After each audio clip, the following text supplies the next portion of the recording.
आजकल ना नौकरी को लेकर हर जगह मारामारी है।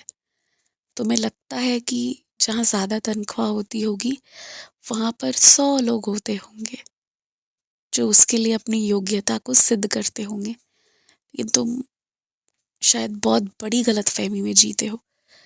जहाँ की तनख्वाह अगर 1000-2000 रुपए भी होती है ना, वहाँ भी बहुत मारामारी है कि वो भी किसे मिले, कौन करेगा, ऐसी बात है। तो ऐसी स्थिति में तुमसे जो भी मैं करवा रहा हूँ ना, तुम्हें उसके लिए खुश रहना चाहिए, ना कि अफ़सोस जताना चाहिए।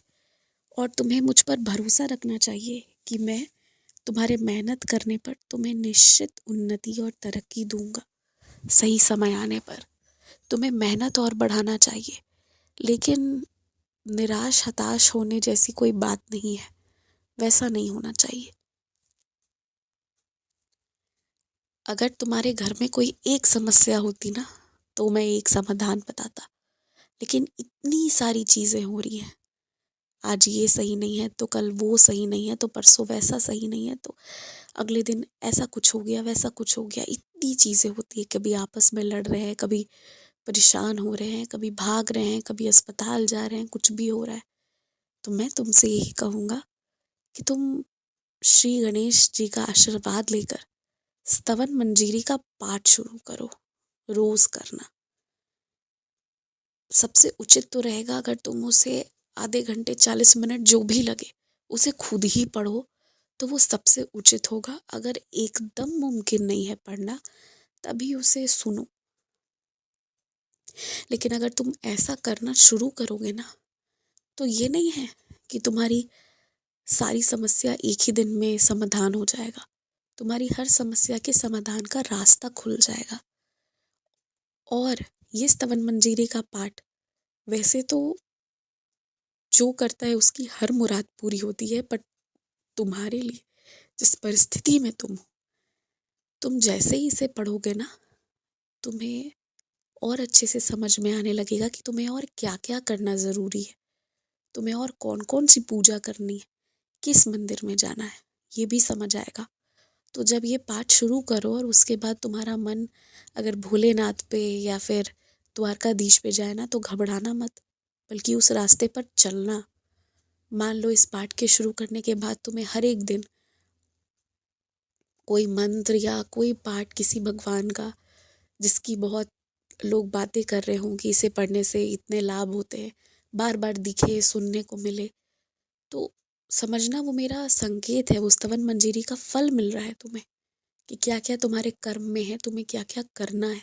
और उसे करना, तुम्हारे घर में ना तुम जिस तरह की सुख की कामना कर रहे हो, जो अब तक मिल जानी चाहिए थी पर अभी तक मिल नहीं पाई है, तो वो अब मिलेगी। और जो भी लोग नज़र लगाए बैठे हैं ना, वो बला वापस चली जाएगी। तुम्हें उसकी फिर चिंता नहीं करनी होगी, ये बात है।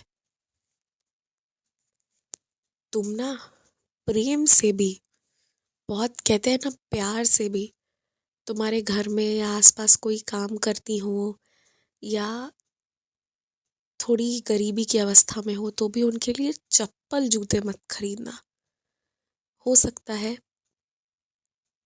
तुम अच्छा सामान खरीदो, अपनी तरफ से अच्छा देखकर खरीदो, पर जिसको जैसा पहनने का आदत होता है ना, वो वही पहन पाएगा।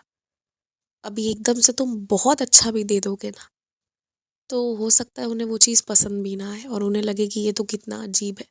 फिर क्योंकि तुमने अपने तरफ से इतना महंगा, इतना खर्च करके लिया होगा ना, तो तुम्हें दुख हो जाएगा। और यही तो बात होती है, ज्ञान की कमी होना। और ज्ञान की कमी से अगर वो तुमसे कुछ कह दें भला बुरा, तुम्हारा दिल टूट जाएगा। तो ये सारी चीज़ें ना, तुम अगर उन्हें 100 की ही पसंद है तो वो 100 वाले ही दिलाओ, चाहे 150 वाले दिला दो थोड़े बेहतर। पर 100 के बजाय 10,000 का दिलाने का सोचोगे ना, तो वो उसका इज्जत नहीं कर पाएंगे, उन्हें समझ में ही नहीं आएगी वो बात। तो वैसा काम करो ही मत जो बाद में तुम्हारे खुद के लिए एक बड़ा अफसोस का कारण बने। और हाँ, अभी मौसम बदल रहे हैं, हो सकता है कि अब कुछ दिन तुम्हें बेवजह मैं बाहर जाने से रोकूं। हो सकता है कि मैं अपने मंदिर भी थोड़ा अभी 1-2 महीने कम ही बुलाऊँ मौसम देखते हुए। तो ऐसे में अपने घर पर कुछ मनोरंजन की चीज़ें, जैसे कुछ कुछ भी हो, जैसे तुम्हारी पेंटिंग करने की चीज़ें हों, तुम्हारी कोई पसंदीदा किताब हो, मैगज़ीन हो, या कोई पसंदीदा खेल हो जैसे सांप और सीढ़ी हो गई, कुछ भी है, तो वो लाकर अच्छे से रख लो घर पे, ताकि घर पर तुम वो काम कर सको जिस वक़्त तुम्हें खाली रहना पड़े, और तुम्हारा मन खाली ना रहे बल्कि तुम खुश रह पाओ, ये ज़रूरी है। और मेरे लिए गाजर के हलवे छुट्टी वाले दिन बनाना। अभी तो पूरा समय तुम्हारा व्यस्त रहने वाला है, अभी व्यस्तता में ही जो हो पा रहा है उतना ही करो। खुश रहो, आयुष्मान भव, दीर्घायु भव।